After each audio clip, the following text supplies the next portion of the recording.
Asia Songbird Regine Velasquez Alcacid, dinaming extra challenge daw palagi ang pagja-judge ng Starstruck. At kasal ni na Camille Prats at kanyang fiancé sa 2017, pinaghahandaan na ang Star Bites sa Tinilar, Santiago.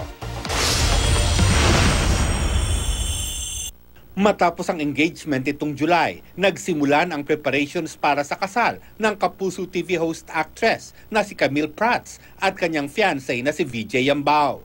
Sa Instagram account ni Mars Camille, ipinost niya ang pakikipag-meeting sa kanilang wedding suppliers. Kabilang sa meeting ang kanilang magiging wedding photographer at nag-document din ang dynamite wedding ng kapatid ni Camille na si John Prats at Isabel Oli. Dumalo rin ang wedding planner na si Christine Ongte. Extra challenge naman para kay Asia Songbird Regine Velasquez Alcacid ang pagsabak bilang council ng reality artista search na Starstruck. Hirap na hirap daw si Reg, lalo na sa pagpili ng ma-eliminate. You know, one thing I can say is that definitely all of them, they all have potentials. Ngayon nare-realize ko mahirap. Akala ko madali lang.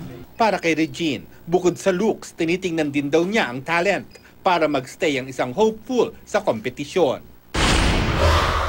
Nagbigay naman ng tips si idol sa kusina Chef Boy Logro sa ilang taga-Iligan City kung paano magsimula ng negosyo. Isinyer niya ang kanyang mga pinagdaanan bago narating ang tagumpay bilang kauna-unahang Pinoy executive chef sa isang 5-star hotel. Hindi rin hadlang ang hindi ka nag-aral o kahirapan. Basta nagpupursige ka kahit na anong lahi mo, probinsyano ka man. Kung gusto mong matuto, sikap, tiyaga, of course, nandoon yung attitude.